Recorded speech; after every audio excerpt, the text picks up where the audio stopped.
Hey guys, it's Nikki here with Stillwater's Wreath Designs, and today is our first Q&A. You guys, I got so many questions that came in. Thank you. I'm so excited that you're excited. So let's dive right in. Hang on, friends. I need to introduce you to my sweet dog, Abel, because I decided to create today's video in my dining room, which is on the main floor of our house, and my sweet baby Abel, who has a paralytic condition and sounds like he's wearing tap shoes, although I promise you he's not that gifted, has been tap dancing his way through this video. So every time I hear him interrupt us with his tapping toenails, I'm going to sneak a little picture in. Let's see how many times he interrupts our video.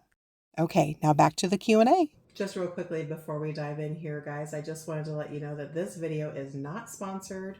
I am not sponsored. None of the products that I've mentioned here are sponsoring me. It's strictly my opinion. Do with it what you will. Okay, so I typed up a list of all the questions, so I made sure I didn't overlook anyone's question. So I'm just kind of going to go in chronological order on how the questions came in. Also, you will find timestamps below in the description of this video.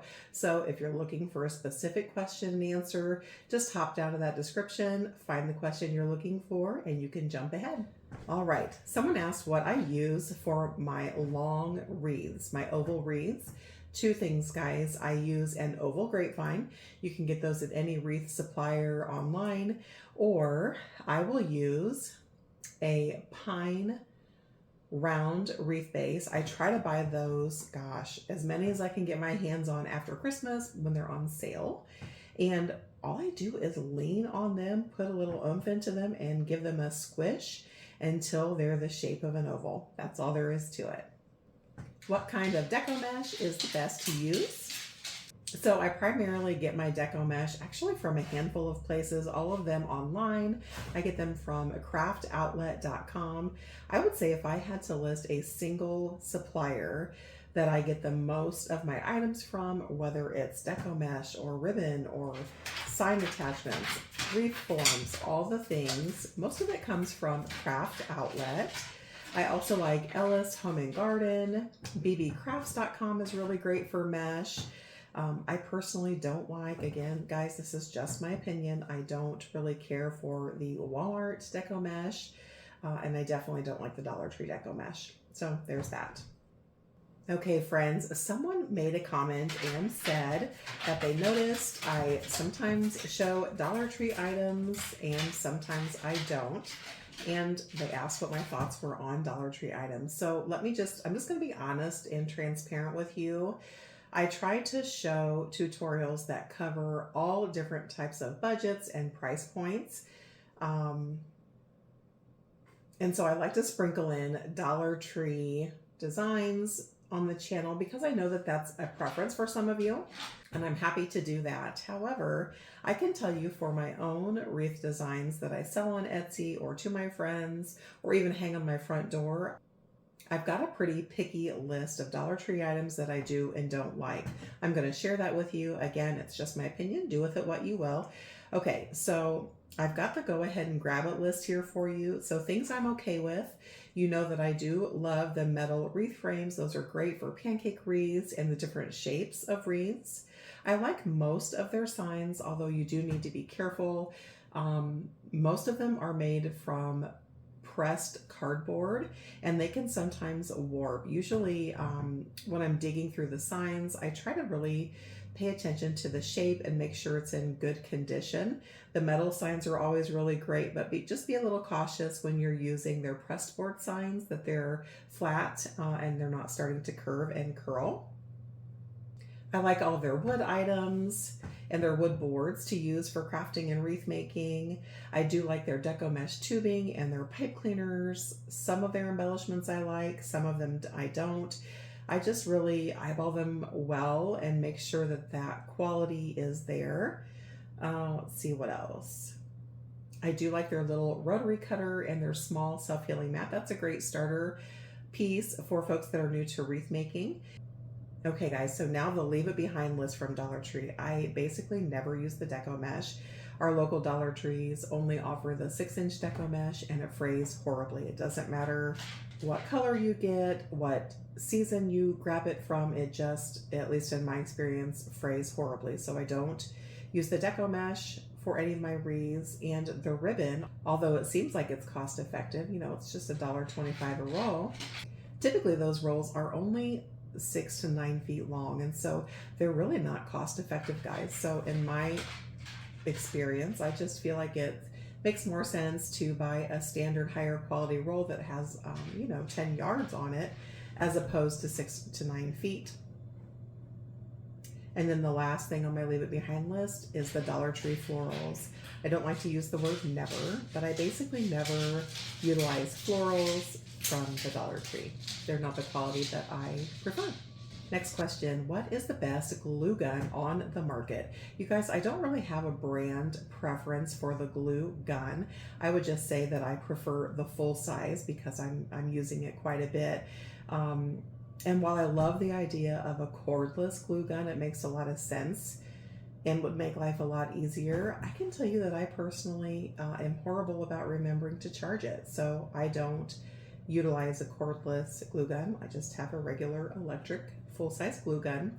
The kind I use right now is Gorilla Glue gun, only because it came as a set, not because I really have a preference for it. Now, that's not the case when it comes to glue sticks. I'm super picky about the glue sticks because, again, most of my wreaths and door swags, they're hanging outdoors on a front door. And so in my experience, I've tried a handful of different kinds, certainly not all of them out there. But my experience has been that the Gorilla Glue gun glue sticks really withstand the heat and the cold. And so they don't melt in the heat and they don't get brittle in the cold. So I'm very picky about glue sticks and only use Gorilla Glue. Okay, the next question, what size box do I recommend for shipping a wreath, and how do I secure it so that it doesn't get smushed? Also, should you cover it in a large plastic bag for shipping and for storage? Okay, so let's break that out into two answers. We'll talk about shipping first. So I have a couple of standard box sizes that I keep on hand all the time that work for nearly all of my wreaths and door swags. So I use, let's see, the 24 by 24 by 6, the 26 by 26 by 6, and then for my wreath kits, I use the smaller box. It's just 15 by 15 by 4. And you guys, you can get boxes from a million different retailers. They can sometimes get pretty salty. In my experience, I have found that getting them off of Amazon is the most cost-effective way because there's free shipping and they're here within a day or two. And so that's important to me that I get them quickly, and I don't want to pay a boatload of shipping because I do buy a lot of boxes. But there are other places you can grab them. I just prefer Amazon. And when I'm packaging my wreaths for shipping, guys, I don't wrap them in any kind of plastic. The only additional materials I use are packing paper. I'll just wad them up and stuff them in the corners so that my wreath won't shift. If I have something delicate, I'll use an air pillow puff and lay that on top of the delicate sign or the florals so it doesn't get bumped. And I don't actually buy those. I just have a giant box in my craft room, and when I order things for our family here at our home and they have those air pillows, packing pillows, I just throw them in that container and keep them for my shipping needs. Okay, so now let's go down to how I store my wreaths. So for those wreaths that don't sell quickly, guys, I do store them in the house. I have a pretty large coat closet near my craft room, and I just hang them up in that coat closet. I don't cover them with anything, and I actually just hang them with metal hangers that I kind of reshape into a U shape. My husband has work uniforms, and so he gets a boatload of those every week, so they're free to me. That's a great way to just hang them up and store your wreaths. Now, if I had to store them out in a garage or a garden shed or something, I would just purchase some extra large clear garbage bags and then put them down over the wreath so that the opening is on the bottom, just to keep moisture from getting into those wreaths.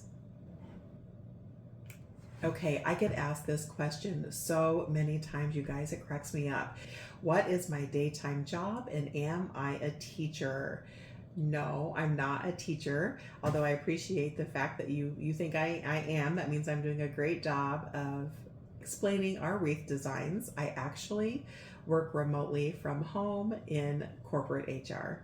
How much do you decide to charge your customers for your wreaths and door swags?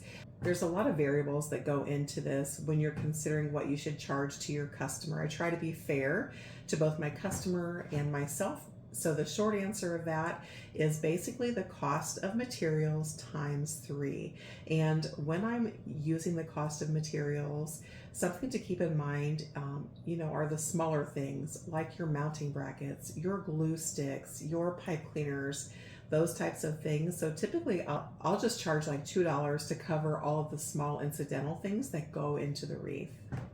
So materials times 3. What is the minimum or base level setup?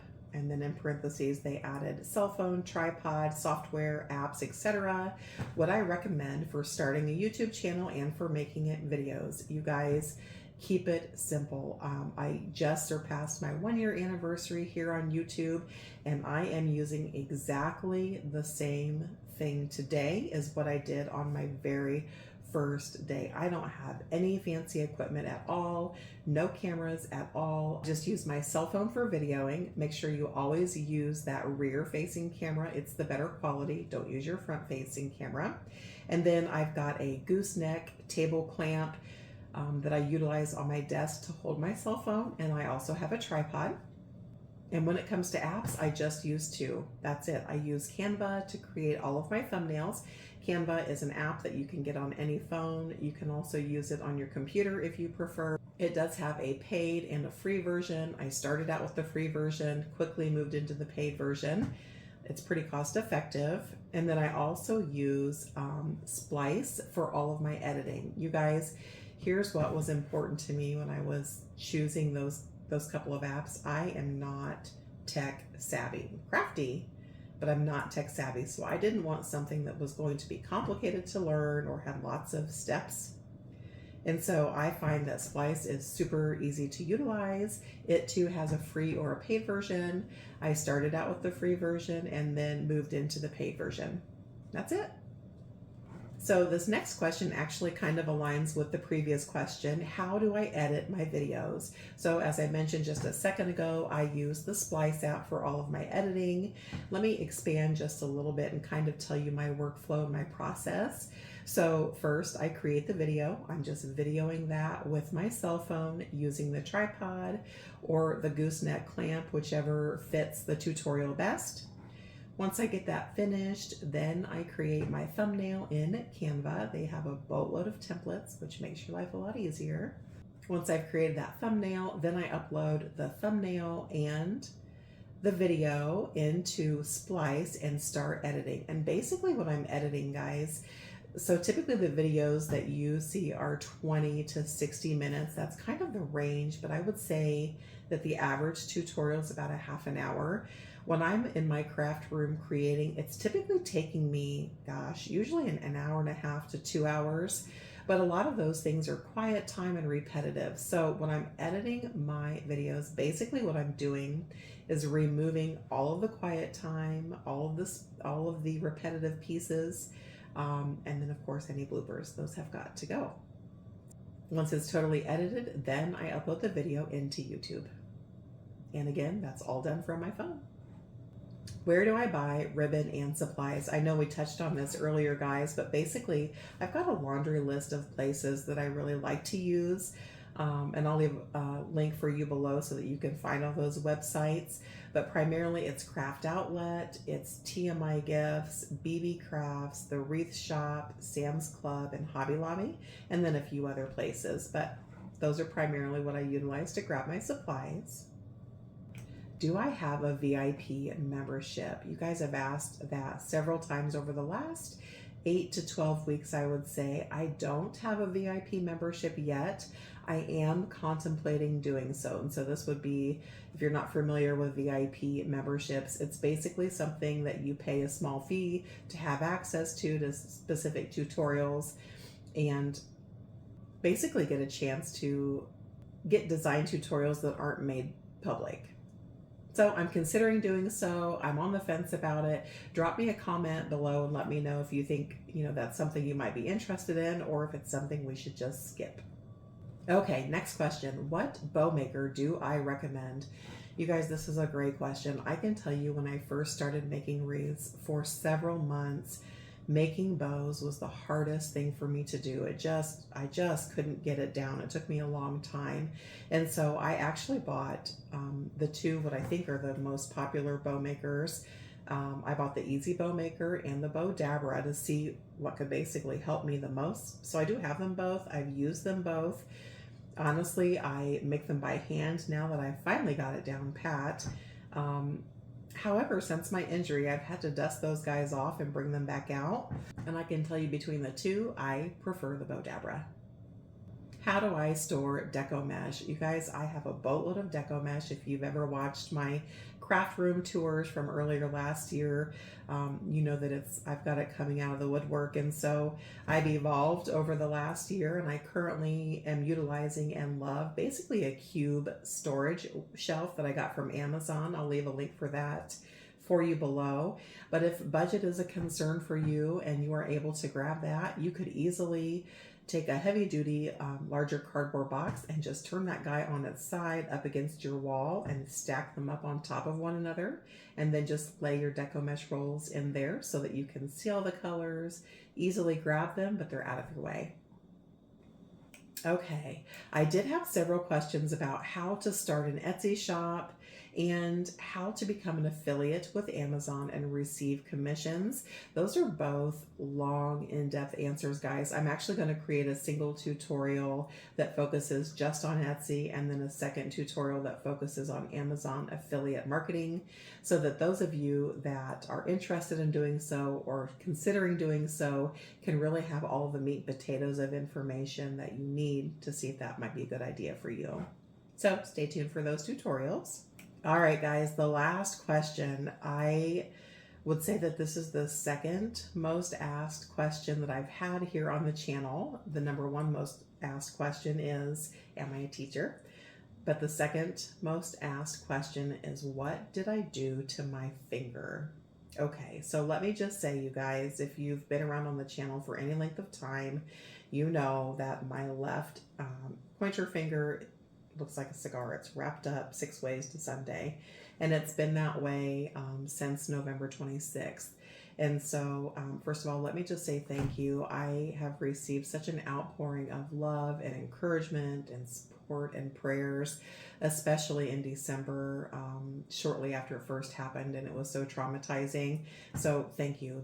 That meant the world to me. I appreciate all of you for that. And I've been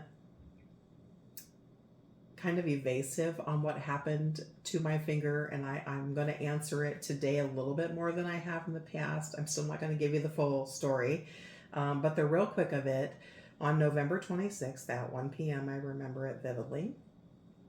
I was in my craft room and working like a crazy person. November's a very busy time for Christmas orders. For any crafter and wreath maker, November and December are just bonkers busy. And so I had a stack of wreath orders that I was working on, and I was moving too quickly, not paying attention, and I cut my finger horribly with a rotary cutter. To be quite honest with you, I cut the tip of my finger off, and it was so quick and so seamless. I didn't realize what I had done at first. Needless to say, there's been lots and lots of medical care, wound care therapy, all of the things. It's been a very slow moving process. But I can tell you that as of this week, as of yesterday, quite honestly, my finger has just started a new treatment plan, and it has responded remarkably. So I would say a month from now, it will be fully unbandaged, and you probably won't even be able to tell that anything ever happened to my finger, thanks to my fantastic medical team. So there's the very short answer to what happened to my finger in November and why has it looked like a cigar. for the past nearly 3 months. So there it is, guys. I hope that I answered all of your questions for you. If you have any questions about the information I've shared with you, be sure to drop a comment below. I'm happy to answer that for you. We will be doing another Q&A in the second quarter of the year. We'll do these quarterly, so you can keep those questions coming. I'm happy to share information with you. I hope you found it helpful. If you did, be sure to give this little video a thumbs up. Helps my channel to grow. And if you are new to the channel, welcome, welcome. We're so happy to have you. Hit that subscribe button and spend some time creating with us. Thanks, friends. Happy crafting.